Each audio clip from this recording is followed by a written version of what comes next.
Reading has recently become a hot girl summer activity, so let's read for 24 hours.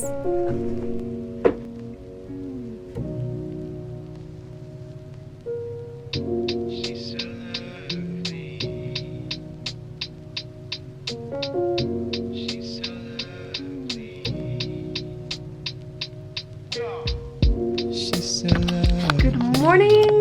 So this morning I kind of slept in pretty late, aka I slept until like 11:45, which is fine because I'm prioritizing rest. I spent maybe 15 to 30 minutes on my phone not reading, so it is now 12:30. We are going to start reading for 24 hours. I have been reading Four Treasures of the Sky for the past 2 days. Four Treasures of the Sky follows this main character who is a Chinese girl born and raised in China, and then she is kidnapped and smuggled across the ocean to America. And it is also set during Chinese Exclusion Act. So yeah, it is so good. It is probably one of my favorite books of this year. I have another hour and a half left, or 20%, and I'm really stressed because a lot is going on in this book. So far, nothing good has happened to the main character. This book is sad. If there's one thing to know about this book, it's that it's sad. It's very sad and tragic. I guess there is beauty in tragedy, and somehow I am attracted to that, but highly recommend. If you decide to read this book, I would definitely check all of the trigger warnings before you go into it, because so far there is kidnapping, rape, sexual assault, abuse, assault in general, death, racism, extreme racism, and I'm sure a lot more. Yeah, would check all the trigger warnings before you go into this book, but it's very good. So I'm hoping to get some things done this morning, and I will listen/finish this audiobook while I do that, aka my morning routine, as well as some things I need to finish, eating breakfast, things that I need to do where I can't like sit down and read a physical book.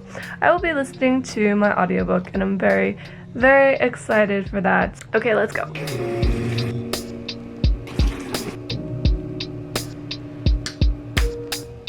She don't know me. Wish that I could make her stay. She's so lonely.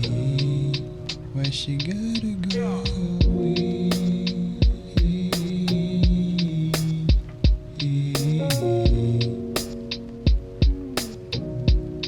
Girl, why won't you stay?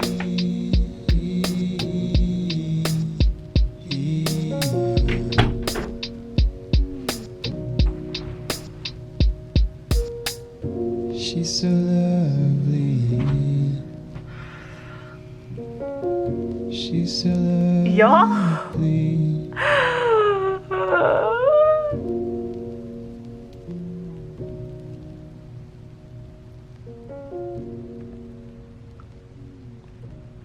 I just finished Four Treasures of the Sky, and I am so sad. What?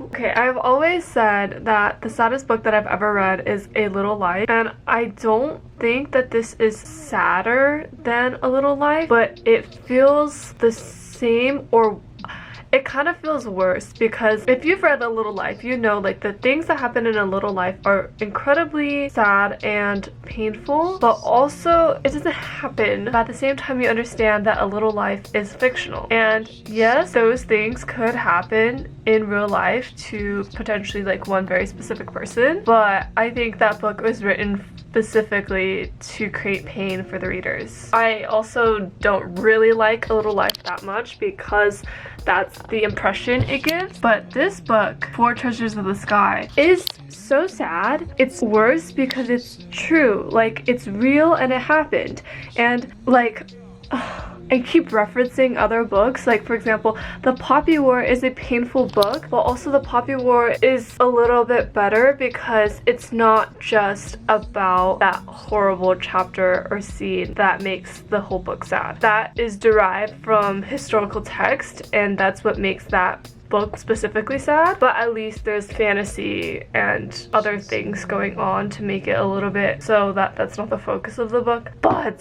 Four Treasures of the Sky, this entire book is painful. The entire book is painful, and the entire book is true. Like, These are things that happened. I'm so shook. I knew of the Chinese Exclusion Act and I knew it's bad, but it's a completely different feeling. Read it in a fictional story where you connect with the characters, and it is so emotional and it makes me so angry, especially because it still is rippled down to modern day politics. Asian Americans still face hate and racism, and of course it's not to the extent as if it was the late 1800s, but still. So this book has been on my TBR for a while, but I finally read it because Subtle Asian Book Club, aka my book club, is hosting a summer reading challenge. One of the prompts for the challenge is to read a book about a historical event. That's why I chose this one, where it is about Chinese Exclusion Act in America, and it is so much more painful than I thought it would be. I'm very sad. So the end of this audiobook, there's this special Q&A with the author, so I will be listening to that. We'll also be doing some work. I really couldn't do anything else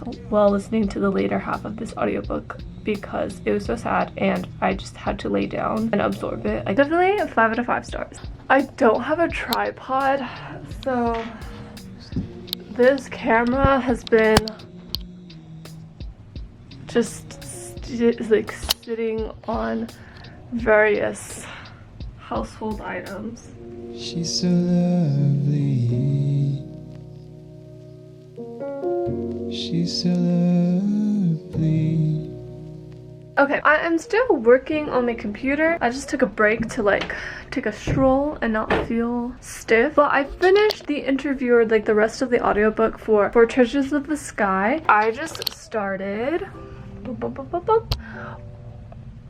Portrait of a Thief. I actually have an arc of Portrait of the Thief, but I just did not get around to reading it pre-publication. And I have the physical copy with me, but I just can't read physically right now. And I really wanted to start Portrait of the Thief, especially because it follows a bunch of tropes that I really enjoy. That is another prompt for Subtle Asian Book Club's Summer Reading Challenge. I'm very excited to be reading Portrait of the Thief. When it was announced, I was like, this is my dream, because it reminds me so much of one of my favorite movies, which is Lust Caution.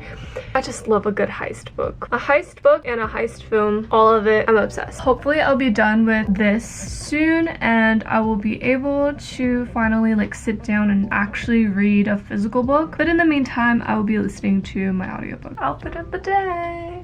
Whenever I wear this dress, people always comment about how I'm so dressed up, but like honestly, dresses are so much more comfortable than pants. So, oh no.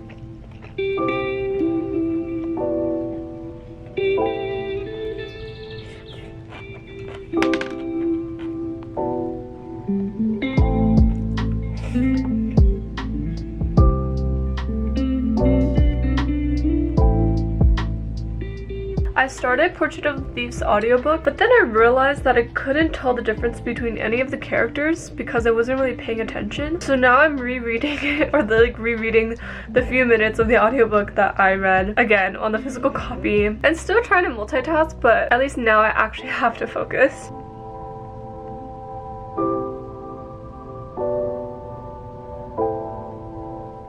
Okay, I was reading A Portrait of the Thief earlier, but really I just want to finish The Idiot, which I've been reading for like the past 2 weeks or so, and I am almost done. I have about 100 pages left, and I just want to finish it because honestly, I started off really liking it and now I'm kind of over it. And the main character, she's just like so hard to read and kind of frustrating to read in my opinion, although I know The Idiot is incredibly popular. Maybe I just don't understand her. I don't know what's going on. Either way, I just wanted to finish reading it, call it a day, be done. So that's what I'm gonna do.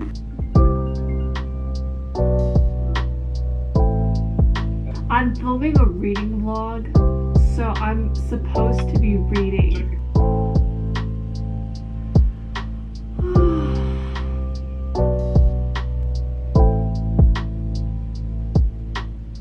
This boring and I don't want to read. Okay, I changed because it is not very comfortable to lay down in the dress that I was wearing, so I'm wearing a tank top and sweatpants.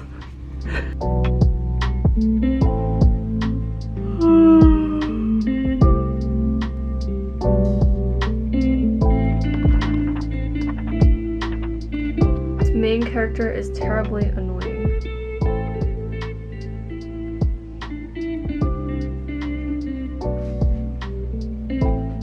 Using a bookmark to help write like underlined straight lines for annotations is actually genius.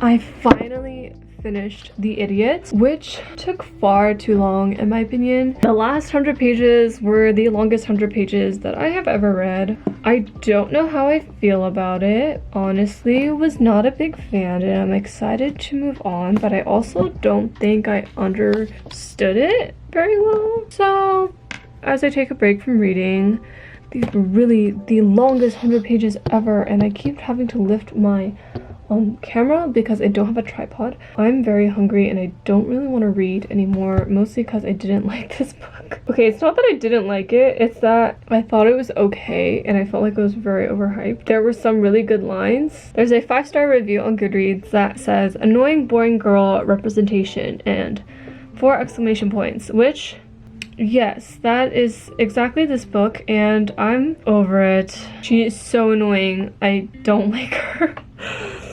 Okay, I'm curious about what the sequel is about, because if it's still about Celine, then I cannot wait to finally read The Paper Menagerie, because I think that is exactly what I need. But in the meantime, I'm gonna get food, because I am hungry and tired, and I'm tired of reading, honestly. But it's okay, it's okay. Dinner is served.